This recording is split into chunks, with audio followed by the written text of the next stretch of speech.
بسم اللہ الرحمن الرحیم۔ ناظرین السلام علیکم، میں ہوں آپ کا میزبان صابر شاکر، وفاقی دارالحکومت اسلام آباد سے کچھ تازہ ترین اور اہم خبریں۔ ایک خبر آپ سے لندن سے شیئر کروں گا اور ایک خبر ہوگی لاہور سے۔ راولپنڈی میں کیا سوچا جا رہا ہے وہ بھی آپ کے خدمت میں عرض کرتا ہوں، لیکن سب سے پہلے پاکستان اور انگلینڈ کا میچ۔ بدقسمتی سے پاکستان یہ میچ ہار گیا اور بہت معمولی مارجن کے ساتھ پاکستان یہ میچ جیت سکتا تھا، بہت اچھے طریقے سے جیت سکتا تھا اگر بھرپور تیاری کے ساتھ یہ میچ کھیلا جاتا۔ بیٹنگ لائن ہماری کمزور رہی اور 137 اور 138 کا ٹارگٹ دیا، جو کہ اتنا اچھا ٹارگٹ نہیں تھا۔ 150 پلس ٹارگٹ جو تھا وہ کافی ریزنیبل ہوتا، کیونکہ 138 جو ہے وہ T20 میں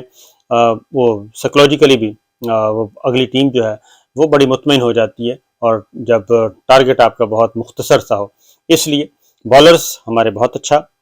کھیلے ہیں جی، بالنگ بہت اچھی رہی۔ شاہین افریدی خاص طور پہ انہوں نے کیچ نہیں چھوڑا، لیکن انجری کروا لی، اور اس کے باوجود وہ اپنے جو ڈاکٹرز تھے، اپنے جو ایکسپرٹس تھے، ان کی کہنے کے باوجود انہوں نے بس ضد کیا اور انہوں نے واپس گراؤنڈ میں آئے، 2 بالز کروائیں، لیکن پھر وہ اپنا اوور کمپلیٹ نہ کر سکے۔ جان کافی لڑائی، کافی اچھی بالنگ دیکھنے میں ملی، اچھا میچ دیکھنے کو ملا، لیکن ہم یہ میچ نہیں جیت سکتے۔ ایسا موقع کبھی کبھی آتا ہوتا ہے، اور اگر ٹاس جیت جاتے تو پھر بھی اس کا اچھا رزلٹ ہونا تھا۔ بہرحال گیم ہے، ہار جیت ہوتی رہتی ہے، اس لیے ہم برطانیہ کو مبارکباد دیتے ہیں اور پاکستان کو یہ کہیں گے، پاکستان کی کرکٹ ٹیم کو جناب محنت کریں لگن کے ساتھ، اور فیلڈنگ بھی ذرا تھوڑی سی بہتر کر لیں اور تھوڑی سی تیاری کر کے آیا کریں۔ جب فائنل میچ ہے تو فائنل میچ میں کافی اچھا کھیل پیش کرنا چاہیے۔ بہرحال آگے بڑھتے ہیں خبروں کی طرف، کیونکہ یہ ورلڈ کپ T20 کا ورلڈ کپ تو برطانیہ لے گیا، اور ہماری دوسری جو سیاست کی قسمت کا فیصلہ بھی اتفاق سے برطانیہ کے دارالحکومت لندن میں پھنسا ہوا ہے اور وہاں سے نکل نہیں پا رہا، اور ہمارے وزیر اعظم شہباز شریف صاحب جو ہیں وہ لندن سے نہیں جانے پا رہے، اور وہ گئے تھے شرم الشیخ، لیکن شرم الشیخ سے واپس ایسے لندن پہنچے برطانیہ کہ واپس جانے کی صورتحال پیدا نہیں ہو رہی، اور یہاں تک کہ ایئرپورٹ پہ جا کے واپس آ گئے، اور مختلف کیا سرائیاں کی جا رہی ہیں، لیکن میرا خیال ہے کہ اب وہ خود ہی بتا سکتے ہیں کہ ان کیا سرائیوں میں کتنی حقیقت ہے، کیونکہ ان کو برطانوی عدالت سے جرمانہ بھی ہوا ہے، 25-27 ہزار پاؤنڈ کا وہ جرمانہ جمع کروانا ہے، تو اس لیے اس سلسلے میں کوئی وضاحت کر دی جائے تو زیادہ بہتر ہے کہ ان کو آف لوڈ کیا گیا ہے یا پھر سیاسی صورتحال کی وجہ سے، کیونکہ ہمارے پاس تو اطلاعات ہیں سیاسی صورتحال کی وجہ سے انہیں واپس بلایا گیا، اور چونکہ جو آرمی چیف کا معاملہ ہے وہ تنازع جو ہے وہ شدت اختیار کیے ہوئے ہے۔ ایک جان بوجھ کے خبر پھیلائی گئی، اور خبر پھیلائی گئی کہ جی فیصلہ ہو گیا ہے کہ سینئر موسٹ کو لگایا جائے گا، اور سینئر موسٹ جو ہیں وہ آرمی چیف بنیں گے۔ اب اس میں نے آپ کو پہلے بتایا تھا کہ یہ فلر چھوڑا گیا تھا، اور باقاعدہ طور پہ ایک بہت ہی گندی قسم کی کھیل ہو رہا ہے، اور یہ ہمارے مسلح فوج میں کبھی بھی ایسا نہیں ہوا، کیونکہ یہ چیز کہ ہمارے کور کمانڈرز کو متنازع بنایا جا رہا ہے، ہماری مستقبل کی فوجی قیادت کو متنازع بنایا جا رہا ہے بہت چھوٹے مفادات کے لیے، اور اس میں مجھے 1% بھی شبہ نہیں ہے کہ اس کے پیچھے بھی ایک ڈرٹی گیم ہے، اور ڈرٹی گیم یہی ہے کہ میں ناگزیر ہوں اور میں ہی سب سے اچھا ہوں، اور میرے بعد سارے ہی جو ہیں وہ متنازع ہیں، اور اس لیے میں بہت اچھا ہوں، اور میں رہوں گا تو میں بہت اچھا رہوں گا، میں سب کے لیے قابل قبول ہوں، میں سب کا بڑا ہوں، سب سے بڑا، اور میں سب کو کنٹرول کر سکتا ہوں۔ میں جب تک تھا تو کوئی ایسا ایشو نہیں تھا، میرے پہلے بھی کوئی اچھا نہیں آیا، میرے بعد میں بھی کوئی اچھا نہیں آئے گا۔ یہ جو اس طرح کا جو نیریٹو ہے اور اس طرح کا پرسپشن جو ہے یہ باقاعدہ طور پہ بنایا جا رہا ہے،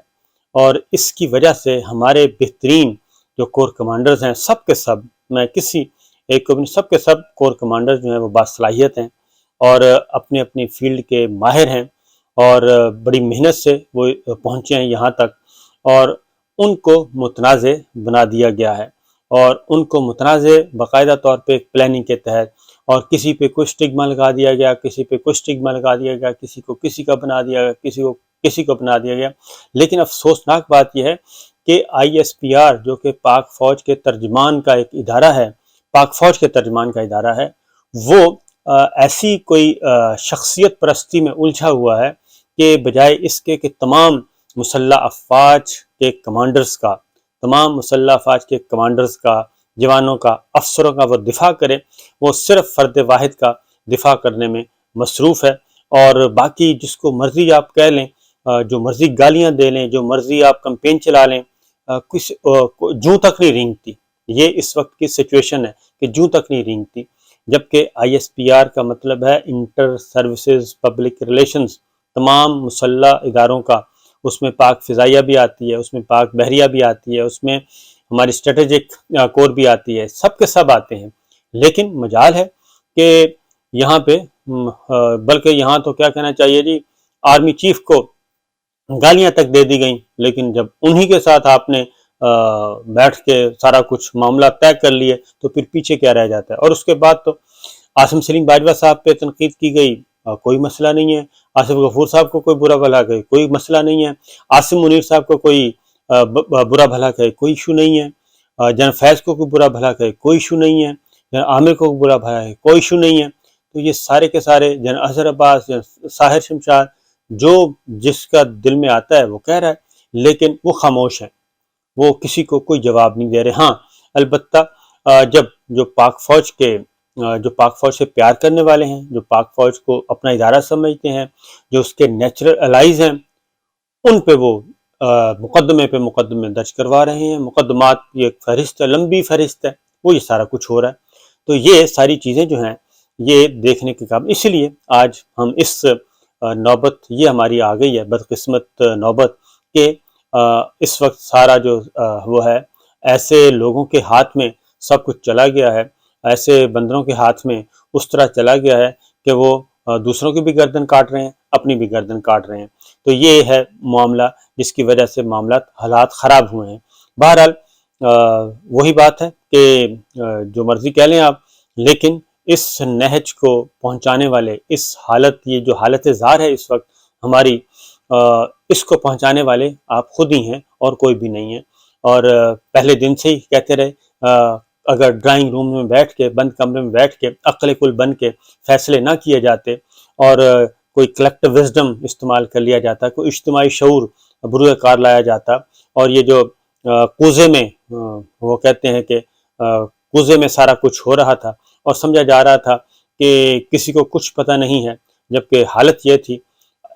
گراؤنڈ ریئلٹی یہ تھی کہ پتا پتا بوٹا بوٹا حال ہمارا جانے ہے، بلکہ کہنا چاہیے پتا پتا بوٹا بوٹا حال تمہارا جانے ہے، جانے نہ جانے گل ہی نہ جانے باغ تو سارا جانے ہے۔ تو یہ سارے کچھ جانتے تھے، لیکن بہرحال اب آپ بھگتیں، اور ہم تو یہی دعا کر رہے ہیں کہ کسی بھی طریقے سے اللہ تعالیٰ اس مصیبت سے نکالے کہ ایک سپہ سالار کا تقرر ہونا ہے اور پورے دنیا میں ایک تماشا بنا ہوا ہے، اور مذاکرات ہو رہے ہیں، فون ہو رہے ہیں، ایک فون ادھر سے لندن سے پنڈی، پنڈی سے لاہور، لاہور سے اسلام آباد، اور ادھر جاتی عمرہ اور کراچی، اور اس طریقے سے فون گھوم رہے ہیں، اور باقاعدہ طور پہ ہو رہا ہے جی آپ اس طرح کر لیں، نہیں آپ اس طرح کر لیں، آپ یہ ہو جائے گا تو ہم یہ کر سکتے ہیں، ہم وہ کر سکتے ہیں، اس طرح کی باتیں ہو رہی ہیں، اور جو چیزیں ہم تک پہنچ رہی ہیں تو آپ ذرا سوچیں کہ دنیا تک کیوں نہ پہنچ رہی ہوں گی، دنیا تک بھی پہنچ رہی ہیں۔ اور حالت یہ ہے کہ ایک اہم ترین وزٹ تھا، وہ وزٹ محمد بن سلمان کا، وزیر اعظم سعودی عرب، کراؤن پرنس، وہ وزٹ بھی کینسل ہو گیا، اور وہ وزٹ اسی لیے کینسل ہوا کہ غیر یقینی کی صورتحال ہے کہ کس سے بات کی جائے، جانے والوں سے بات کی جائے، آنے والوں سے بات کی جائے، جانے والوں نے جانا بھی ہے یا نہیں، آنے والوں نے آنا بھی ہے یا نہیں، یہ اس وقت تماشا بنا ہوا ہے، اور یہ دنیا کے کسی اور ملک میں نہیں ہے۔ ایک اطلاع ہے کہ لاہور میں بڑی ایکٹیویٹی ہوئی ہے کل، اور زمان پارک کی جو سیکورٹی ہے وہ یکدم انہانس کر دی گئی تھی، جہاں پہ سابق وزیر اعظم عمران خان آرام فرما رہے ہیں، ان کا گھر ہے، اور جب سے وہ زخمی ہوئے ہیں، قاتلانہ حملے سے بال بال بچے ہیں، ان کے بیٹے بھی آئے ہوئے ہیں دونوں لندن سے، اور کل اچانک ایک ایمرجنسی کی کیفیت تھی، سیکورٹی ہائی الرٹ تھی،